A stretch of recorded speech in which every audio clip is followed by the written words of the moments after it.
Introduction. Mindset of adults.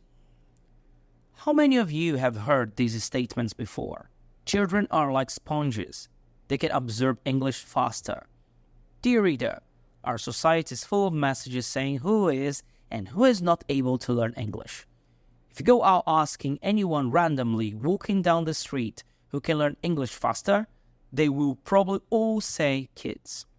This seems a so obvious truth that it is hardly contested in our society. So according to these statements, all children are perfect English learners, and all adults can have only the slightest hope of achieving only a small part of the children's success, right? This is what I will show you in this ebook, that there are many misconceptions, myths, urban legends, and old lies about learning English, most of which are spread by people who have no experience of learning English and who have never been able to achieve fluency because they did not have the right tools. I'm going to cover these topics soon, but something that I will tell you in advance. Take those preconceptions out of your head before I can teach the techniques I use. Chapter 1. Lie number 1. Children learn faster than adults. Probably the number one lie about learning English is this idea that a child can somehow learn faster than an adult. This lie is not an absolute truth. If you think about being able to express yourself in complex English topics, I'm sure an adult using his or her intelligence can learn English faster than a child. It is true that an adult learning English will hardly be able to emulate a native accent with 100% accuracy, but the adult can still learn much faster than a child when proper techniques are applied. Children learn languages because they are forced to do so. For them, it's a simple matter of survival. They also practice constantly, day after day, and have a massive contact with the language to which they will learn. Picture your kids on YouTube watching Peppa Pig in English. How many hours do they spend watching episode after episode? The truth that is not explained and disclosed to anyone is that adults will have an advantage over children when it comes to learning English or any language. First, adults already master a language that in our case is Portuguese. And second, they have more knowledge and reference points that they can use as an advantage in the process of associating and acquiring another language. The crucial question is, when you learn a language as an adult, you have to use a different system from the one you used when learning Portuguese as a child. And with the right system and techniques, you will certainly learn faster than a child. And now, for now, I ask you to forget everything you have ever heard about children learning faster than adults. Open your mind and pay attention to the advantages of being an adult that I will list here, and forget about the disadvantages of being an adult compared to children. Age is just a factor. As adults, we always worry about age because there seems to be a better place to be in, being a child. But this issue is something beyond our control. We must focus on the dozens of other factors that affect our learning. For example, factors such as motivation, personality, learning environment, and learning strategies are all other factors we can control that have a huge impact on our success as an English teacher. Learning English is good for your health. Forget your Brazilian accent. All the effort that you make learning English will keep your brain healthy for many years. What is the matter with having a small imperfection when you speak, when all your thought clarity and neural synapses that are created are guaranteed to be kept well in the old age? Adults have more experiences to associate new concepts. Adults are able to relate to the concepts and structure of a new language and relate parts of it to something else they have already learned and question how the new language works. Not that an adult concentrates better, but adults learn fewer things at the same time, whereas children have to learn and focus on 6 or more widely different topics: mathematics, biology, English, Portuguese, chemistry, and geography, all at once. Adults focus on learning one or two new things they can manage better than children in school age who are overwhelmed by multiple learning challenges. Adults understand the importance of self-development and are self-motivated. Adults will learn if they have a compelling reason to learn and will learn what they want to learn. It is the adult's choice and the decision is his or hers if he or she really wants to learn. Many adults have already traveled to foreign countries and have been exposed to life where English is commonly spoken and have realized how much speaking another language can be useful. Adults know that there is more to life than simply speaking Portuguese and want to live this experience of speaking English and being able to enjoy everything that this language brings. Adults have developed the logic. Adults know how to ask the right questions and learn the formula and techniques to speak a language in the right way with the right tenses, nouns and pronouns, etc. Learning English is all about connections. What is speaking English good for? To communicate with other people, do business, travel, study abroad, etc. Children do not have this distinction on what they will do with the language they learn. Adults choose a goal and go after what they have established. These are just some of the most obvious reasons for not minding the age. With so many great possibilities available through learning English, why would you let a lie about age and English hold you back? Of course, there are reasons why children are better learners. There always will be. But by stating and clearly believing the lie that children and babies are simply better than adults, you ignore a lot of information we have out there. So stop making excuses. Find your strengths, learn and speak. You can make a part of the adult group by spreading and perpetuating this old lie. Or you can join me and others who are proving that such lies are for demographic data and can never apply to any adult. Interested in knowing how I do this? Check out the link from my book, Forget Everything You Have Been Told About Learning English, where I teach you the accelerated learning and coaching techniques I use with my clients in the English mentoring program at the English Institute. Chapter 2, line number 2. First, I need to learn grammar to communicate. Many adults have grown up believing that in order to speak a new language, you need to first learn the grammar. This is a great popular misconception, which goes hand in hand with the lie I mentioned in the previous chapter. Many vehemently believe that fluency is a distant reality, and it will come someday when you learn enough grammar in English. I have a question for you then, dear reader. When you learned Portuguese, did you learn to speak and then learned the grammar, or the process was the other way around? The process of acquiring any language goes through the same process. First you speak, and consequently, you will learn the grammar of the language. It's okay to expect fluency in the future and great strides in your grammar, and this will certainly happen with diligence and hard work. But you may begin to find the courage to try small daily doses of fluency. The theory and practice must go hand in hand throughout the process. If you are not practicing the grammar you learn now, you will probably forget it later.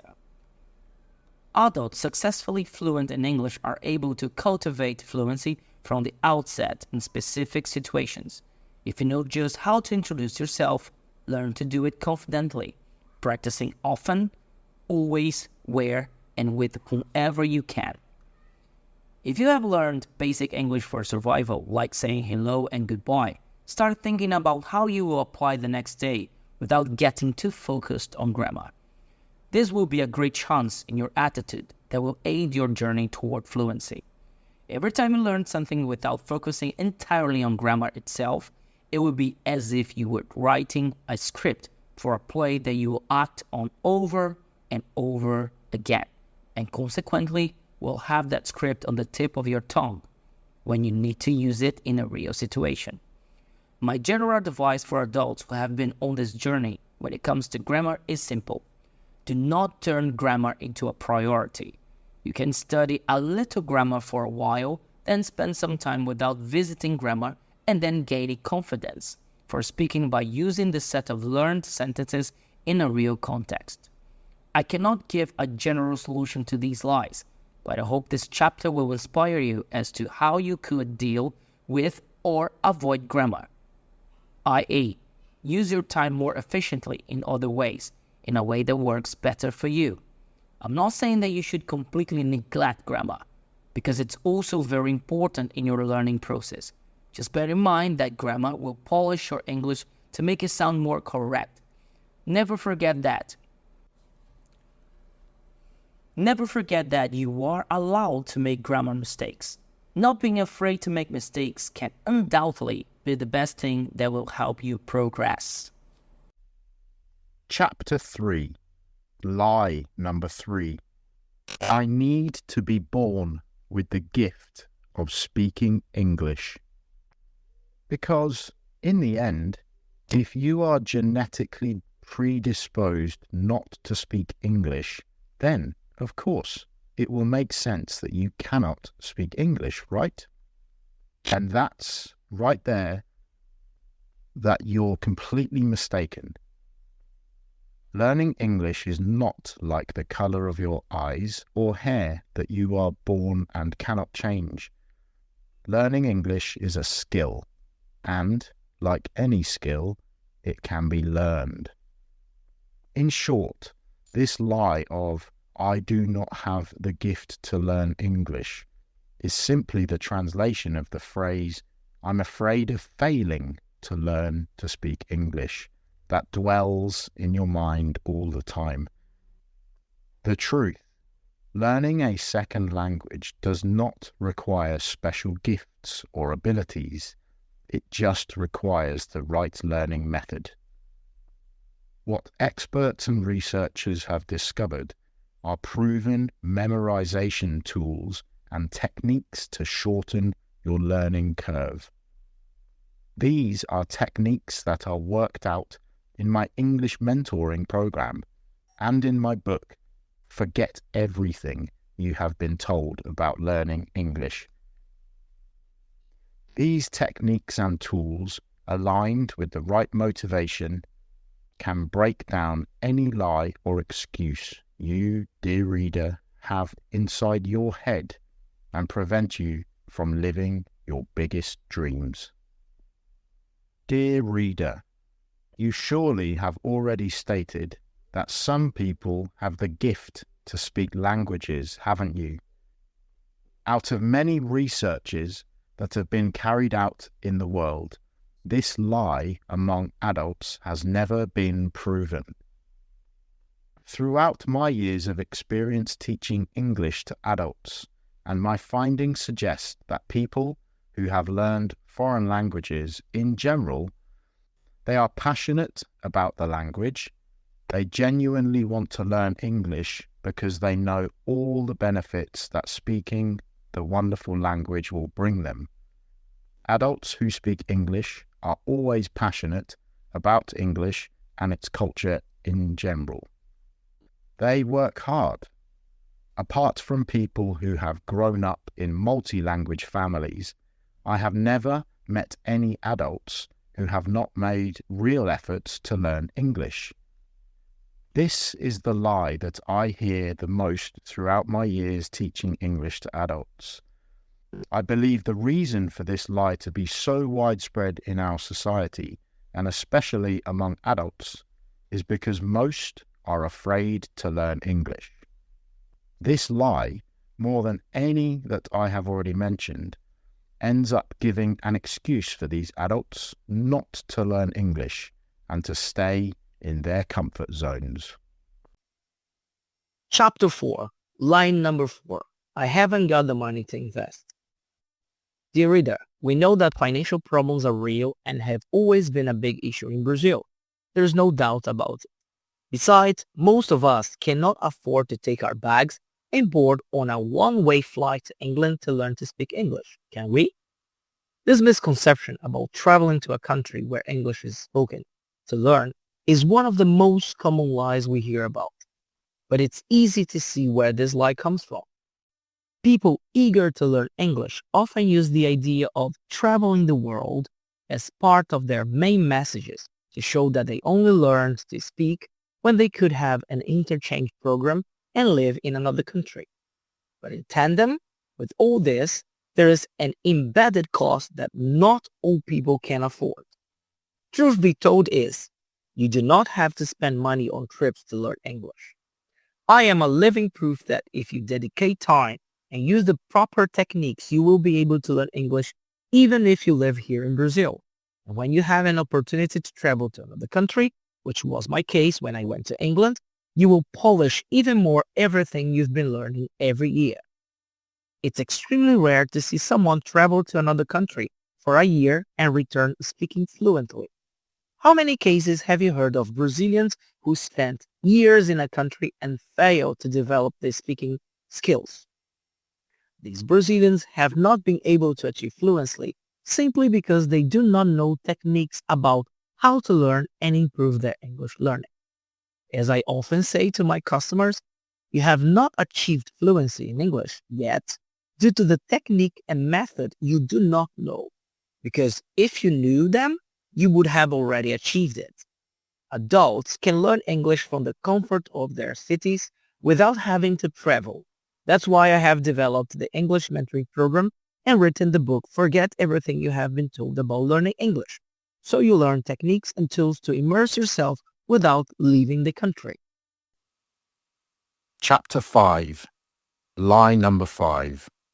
I've got a bad memory. First of all, you don't even have a memory. Your memory is not a thing. Instead, memory is a process. You should think of the action of remembering as an activity and not a matter of having a good memory or a bad memory. The biggest lie adults believe is that they find memory to be static, when in fact it is dynamic, with the ability to expand, strengthen, and own it with a bit of technique and effort.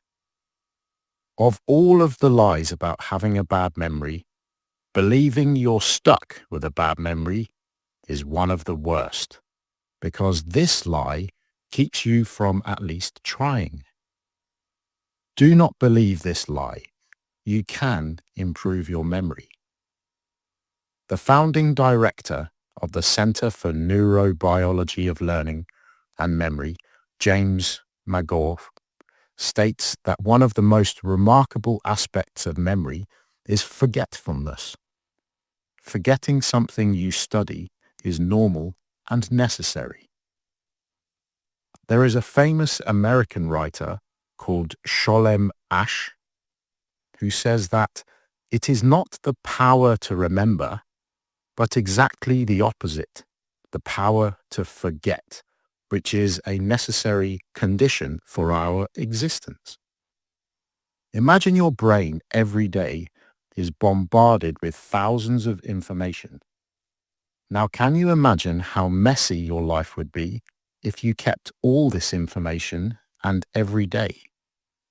The key is to know that our mind every day chooses which information is important to keep and which is the least important to discard.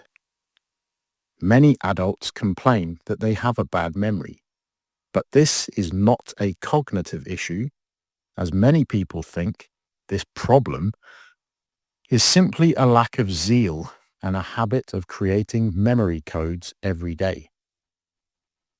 The difference between remembering and forgetting is not in the art of getting something out of your brain. The great secret is to put the information in your brain in a way that you can use the memory, and any adult can work to improve on this matter. Memorizing is a learned skill. There is no easy way to do this, so you need to decide if you're keen on forgetting this lie and make the effort you need. Let's put it this way. If you wanted to learn to play golf, drive a car, or any other skill, would you expect that there would be only one easy way to do this activity? With memory, it is the same thing. Be aware that remembering is a skill and requires effort. And you must learn and use the right techniques. As with other skills, if you learn memorization methods and techniques, you will remember things much better. A quick memorization technique I'll show you here is John Place's memorization technique. John Place is a successful professor in management information systems from the University of Missouri. During his period in college, he memorized 7 chapters, over 23,000 words from his psychology textbook, and was able to recite the 7 chapters in full. He was motivated to do this by 2 things stated by his professor. A. No student had ever got the top grade in the first test. B. All answers to the test could be found in the first 7 chapters of the textbook. Of course, you will not memorize 23,000 words for a test, but his method is a good example of how a systematic repetition, coupled with the right reasons, can be used to memorize anything. Now, let's go through the steps of John Place's memorization technique. Number 1. First, use a pencil or word processor to type, in complete sentences, anything that you find in English on a daily basis. Use short sentences because they're easier to remember. Number 2, take your printed notes into a quiet room, shut the door, and eliminate all distractions. Number 3, look at the first sentence in your notes and read it out loud. Then, close your eyes and say the sentence without looking at it. Number 4, repeat the step above, this time with the first 2 sentences. Number 5, next, try it with 3 sentences, then 4. Repeat until you have memorized every sentence in your notes. After a study session, John Place recommends that his students take a quick nap. According to him, new memories are very vulnerable, but studies show that sleep helps the new memories stick, and they still need time to consolidate. After the nap, the professor recommends repeating all previous steps for maximum retention.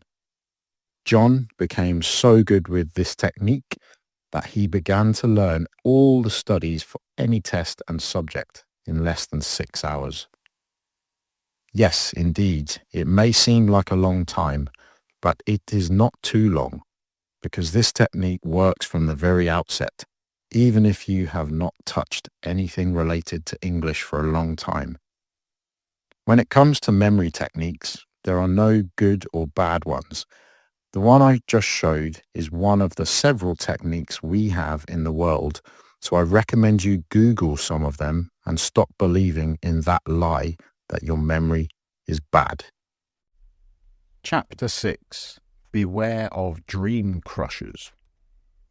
Dear reader, beware when you start learning English, because many people who do not know anything about it will try to scare you and discourage you. I call these people dream crushers. These dream crushers are sometimes people close to you, and when you reveal your dream of speaking English, they end up saying that English is not for you, or that you are too old for that. I once met a person who told me that English would be impossible to learn because her son-in-law said that English in adulthood is impossible to learn, and that she would only waste her time trying. It turns out that this person started the English mentoring, and in 6 she had significant results on her journey to English. And you know what she is best? She could prove to her son-in-law that she could speak English even in adulthood. Dear reader, ask this question when the dream crushers approach you. Has that person ever had any successful experience or impressive results with English? Beware of these dream crushers. You will hear about many of them out there. Some will say that the English you are trying to learn has some insurmountable hurdles or that it is simply impossible to learn. Challenge any assumptions or doubts and do not believe in dream crushers when you are learning English. Chapter 7. The most useful tips for learning English. We are nearing the end of our book, but I could not finish this book without giving you precious tips on how to get your English back on track. So I decided to compile some important tips for you to start seeing the light at the end of the tunnel. So without further ado, we will check them out. Consistency is the key to everything. As you begin your English journey, you have to understand that regular and consistent study over time is the key to achieving results. You will go through periods when you lose your motivation or struggle to find time to work on your English, and that is absolutely normal. The important thing is that you stay consistent with your study and try to dedicate some time each day. Stick to this idea and time will do most of the work for you. Be a child again. Do not worry about not understanding everything. Try to guess the things you do not know from the context and ask or look for words that often pop up, which the meaning you cannot understand yet. Try using any language you know without worrying about mistakes or looking silly. Play with English, learn from your mistakes and have fun. Talk 19 to the dozen. Do not wait too long before you start talking to people in English. It is normal to feel apprehensive about speaking when you are still starting. However, it is important to realize that you are good at speaking, not waiting until you are ready, because that day never comes. Find a language mate or mentor in English, local or online, and schedule regular sessions. Researchers point out that 3 to 4 times a week is ideal. By talking regularly, you will quickly build trust, and this will boost your progress. Let go of your fears and self-doubt. When you begin your journey in English, your mind will constantly doubt whether what you are about to say is correct, whether you know the words or not. It is imperative on these occasions to let your mind free and to ignore this inner dialogue of doubt. Do not try to get a script internally for each sentence. That's not how we speak in Portuguese. Instead, simply use what you know or find a way to talk about it. Do not wait for perfection. It may never happen, and as the saying goes, better done than perfect. Be vulnerable. Accept that at the beginning, everything will be a huge mess, and it will not make much sense. Eventually, you will start to understand loose pieces in a conversation, song, or movie, and everything will piece it all together. The more exposed you are to English, the faster your progress and the more things will start to make sense. It takes time, so do not feel discouraged if you do not understand or struggle to create sentences. You will get there. Find out how to learn English. You may have heard the saying that living in the place where the language is spoken is best for your learning. The idea is that you listen to English every day and probably use it occasionally. But what if you do not live in a country where English is spoken? Let me suggest what you can do in the comfort of your own home and at your own learning pace. It is best that you do this whenever possible. Read articles and check dictionaries. Listen to radio and series. It's better to listen to dialogues than songs unless you want to learn to sing, because if you want to talk, learn how people talk. Talk to anyone at any possible opportunity, because the language was meant for communication. Another extremely important action you should take is to learn techniques that will take you to the next level. That is why I'm leaving the link for my book, Forget Everything That You Have Been Told About Learning English, so that you learn techniques that have never been revealed and which polyglots have been using for years and have not disclosed in our country. With this book, you will be ready to learn and practice much of what my customers do in the English mentoring and get a result greater than 95% of the Brazilian population who does not speak English fluently, that's for sure. To dare is to do. Warm regards. God be with you. Thiago Fernandez, English mentor and co-founder, the English Institute.